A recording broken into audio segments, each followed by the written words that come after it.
Locate the cage or cages that make up the bottom row. Place them upside down in order that they will be installed on the base. Locate the C-channel brackets located under each cage. They are covered by a false bottom in the box, so ensure you remove this to locate all the components. If you're installing the cages on a stainless steel base, lay out the C-channels as shown and apply the foam tape to them.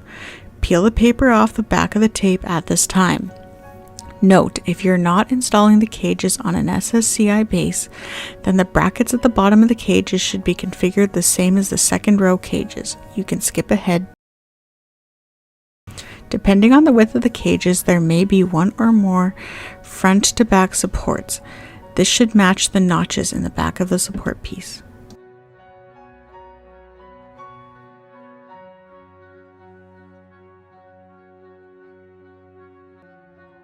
Now you will apply the support brackets to the bottom of the cage. It is important to assemble the pieces and get them aligned before sticking them down, as the tape is very aggressive.